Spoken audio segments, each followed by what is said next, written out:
Welcome to Slash Forward. You couldn't imagine the level of ecological disaster that could be set off by the simple flip of a lever. But once done, the only question is, can the resulting fallout be contained? And can the residents and visitors of Lost River Lake be warned before undergoing the painful process of being converted into fish poop? That's a question for Maggie and her wilderness guide, Rustic Daddy Paul Grogan, the only people taking action to stave off the fishpocalypse. Will they succeed? We'll find out right now. Let's get to it. We open on a quaint and serene wilderness where Barb and David make their way through the foliage, looking for a prime spot to bed down for the night. They arrive at a sign of warning that they treat as an encouragement, as it clearly indicates that something cool lies yonder. Sure enough, they find some far-out industrial ruins, and despite the almost assured presence of tetanus, they elect to bathe in the silty waters, which is sexy AF. After diving in, Dave immediately feels a couple of stingy little nibbles that become too distracting to continue swimming, and soon he's dragged below the blood-red water. And then, as the moon passes behind some clouds, we learn that ignoring warning signs is not groovy.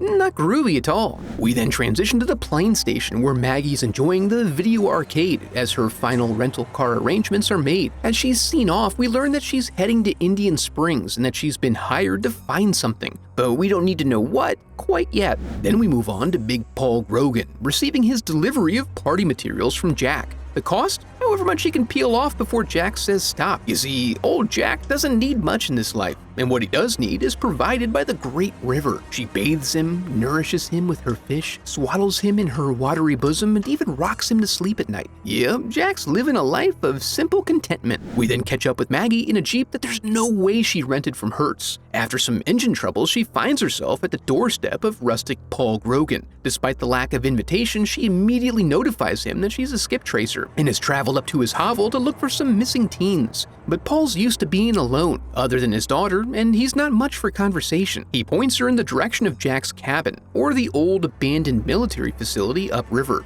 Being a woodland noob, she insists he show her the way. Her tenacity is unassailable, which is demonstrated further as she gains entry to the facility. After a bit of searching and cold calling, they eventually arrive at the pool. She finds a locket with Barb's initials. Convinced they're resting at the bottom of the pool, they look for a way to drain it. They're surprised to find some warm coffee in this old abandoned post. Upon entering the lab, it becomes apparent there's still some testing going on, and some of the subjects have earned the privilege to roam free. But all this Dr. Moreau shit creeps Paul out, and he is eager to leave. On the way, Maggie finds even more evidence that the couple had been there, and likely still are. Paul balks at the thought of draining the water sans permission, and his concerns are confirmed when Dr. Hoke shows up and starts to choke a bitch. Luckily, an alarm goes off, taking his attention and allowing Paul to deliver a firm hammer fist to the shoulder, inciting a swoon. As Paul cools his mostly unused knuckles, he gives them a customary lick and realizes the water is salty. So good thing they drained it without any preparation.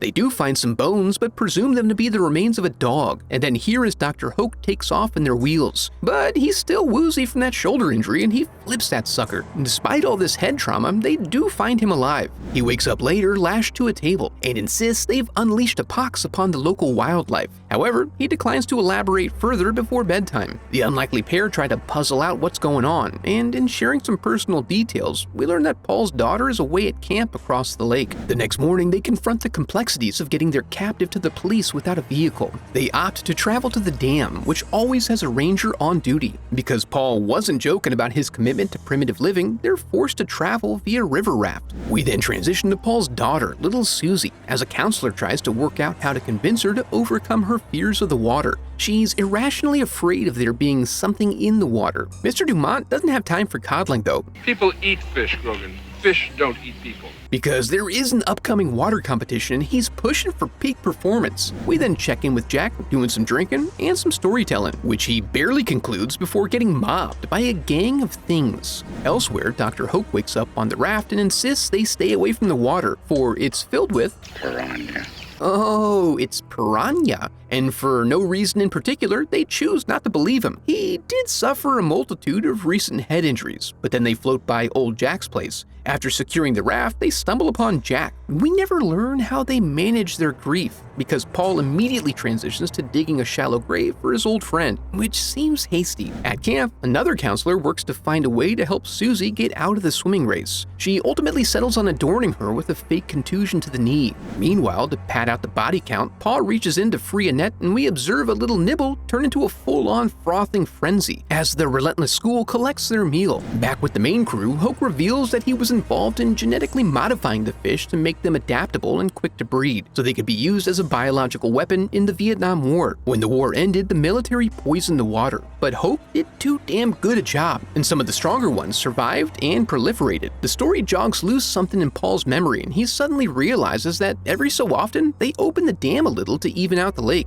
So catastrophe is imminent. As they continue on, we learn that Hoke really has a hang-up with the thought they may hold him responsible for this fiasco. And then they run across our friend little Joshua, calling out for Daddy and hoping not to sink. Eager for his redemption arc, Hoke leaps into the water and swims at a snail's pace so as to ensure Joshua's safe passage to the raft before sinking. He also ensures that Joshua gets a good full view of death before the day is done. They manage to pull him aboard, but he's really messed up now. Continuing further along, they come to regret declining a burial at sea, as transporting a bloody corpse only attracts and frenzies the predators, who begin to loosen the lashes as they attempt to feed. They jettison the corpse and consolidate the raft, aiming for shore before it falls apart and just barely making it. Paul then breaks into an all-out sprint toward the dam as the air horn sounds, signaling a gratifying release impending. Luckily for Paul, the ranger is fairly inept, allowing him to make it just in time. Upon notification, the military rolls up with their specialty meat bait division. The meat boys quickly find strong evidence of piranha activity. Easy solve, it's just a matter of overwhelming the river with poison. Colonel Waxman offers the civilians a job to try to keep them quiet, as the grunts work to fill the river with a couple of garden hoses. But Paul knows this river like he knows the nooks and crannies of his own body, and he believes there's an alternate route to the lake. Dr. Mengers is not concerned about this because of how stupid fish are, and this is despite her familiarity with Dr. Hoke's good work. In light of Paul's continued protestations, they learn that their retention that evening will not be voluntary. That night, Paul resolves to leave post-haste and sends Maggie out to employ her feminine wiles on the guard, which consists of exposing her tas so they can acquire a jeep and roll out. Paul makes a courtesy call to Mr. Dumont to warn of the danger heading their way. He doesn't believe a word of it, but judging by the late hour, they have plenty of time to get there. Unfortunately, they zoom too greatly and get pulled over in their stolen vehicle. They hope to convince the officer of what's going down, but he pulls a dang gun on him. He circles back with the colonel, who confirms the need to hold them and prevent them from communicating with the outside world. You know, justice. So Officer Hickey tells them to cool out for the night and he leaves for his patrol. As we find out, the colonel has a vested interest in keeping a lid on this thing because he happens to be the silent partner in a business venture poised for a grand opening the next day. Back at camp, the counselors discuss how nice it would be to get in a night swim. You know, just feel free in the water as it laps up your body. But Mr. Dumont ruins the mood with his general presence and disdain for off-hours entertainment. At the holding cell, Maggie opts to mimic an escape routine she learned from an old salt she put in jail a couple of times. She makes it work and acquires the keys so they can leave in yet another stolen government vehicle. Before you know it, it's the next afternoon and the grand opening of the new business pavilion. The festivities wind up and they hope to wrangle in some business by giving everyone a bunch of free swag. As the celebration of commercialism unfolds, the kids line up for their water games. The little blood-filled meat sacks all go hopping into the water while Mr. Dumont prepares to officiate the biggest competition of his life. Susie uses the commotion to slip away and hide under a canoe. Knowing his daughter's well-being is in jeopardy, Paul drives it like he stole it and recklessly flies down the road like a cannonball. The games do get underway, and the kids frolic about as Mr. Dumont screams his lungs out while brandishing a gun. You know, camp stuff. Shortly thereafter, the bites begin. You thought they wouldn't do it, but sure enough, the kids are getting gnawed up, lending credence to Susie's irrational fear of the water, which has to be encouraging for her. Of course, now is also when she decides to grab a soft-bottomed raft and venture in to rescue her two favorite counselors. However, her plan only ends up working for one of them. Paul and Maggie arrive just in time to observe the bloody aftermath. Maggie calls the new Aquarena to let them know of the potential danger that's about to be actualized, but no dice. They just can't make the business case for closing down on grand opening day, so Paul shames Mr. Dumont before heading that way. And despite being a complete stranger to her, Maggie gives Susie a little shoulder squeeze and then tags along. They race there in a similar fashion to before, with various beach shenanigans in full swing. The three business partners conspire to continue to cover up, completely unwilling to accept the potential risk. But we know what's coming, and the first victims are a trio of scuba divers checking out the various river weeds growing down below. The aftermath is witnessed by a hotshot monoskier, whose cries to go in are unheeded by these rambunctious ladies, who refuse to stop until he proves his worth to them. But then they do stop, but he insists they get going again, causing enough confusion to result in a mid-river catastrophe. The swarm then moves in on the swimmers, who begin going down left and right as the already murky waters become filled with chum. Of course, this begins right as Buck Gardner was on the horn with the local papers, telling them the rumors of water danger are completely unfounded. The patrons rush to get out, but it's really quite a nibblerific bloodbath out there, with people losing little bits of themselves all over. They continue to run overland, despite their relative safety from fish, and amidst the bedlam, the Colonel gets his comeuppance. Paul and Maggie arrive just in time to save no one and go joyriding in someone's speedboat, hoping to head off the swarm at a bottleneck where they can smother them in pollution. Paul has to open the floodgate manually, so he ropes up and gives instructions to count to 100 before tugging him out. Once it gets past that time, he's pretty much dead, regardless of whether the Piranha get him or not.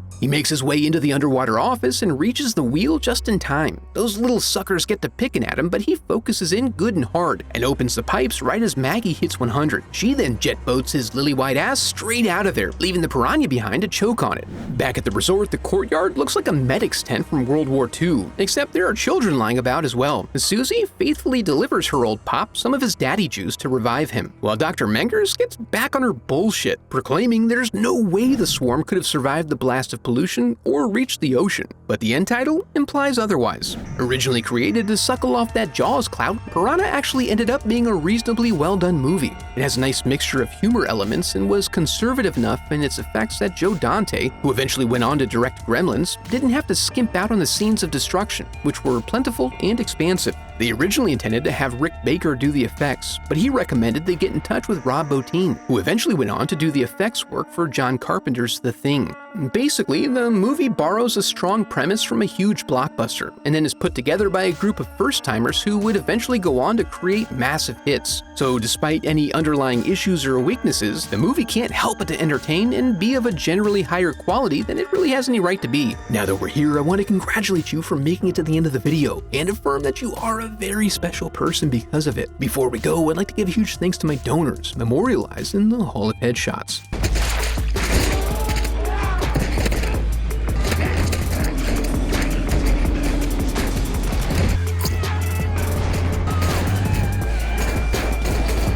I have a website set up where you can support the channel through donations or merch. Any donation unlocks a growing collection of uncensored movie recaps. And if you enjoyed the video, I would love for you to become a part of the channel by subscribing. Thanks for watching.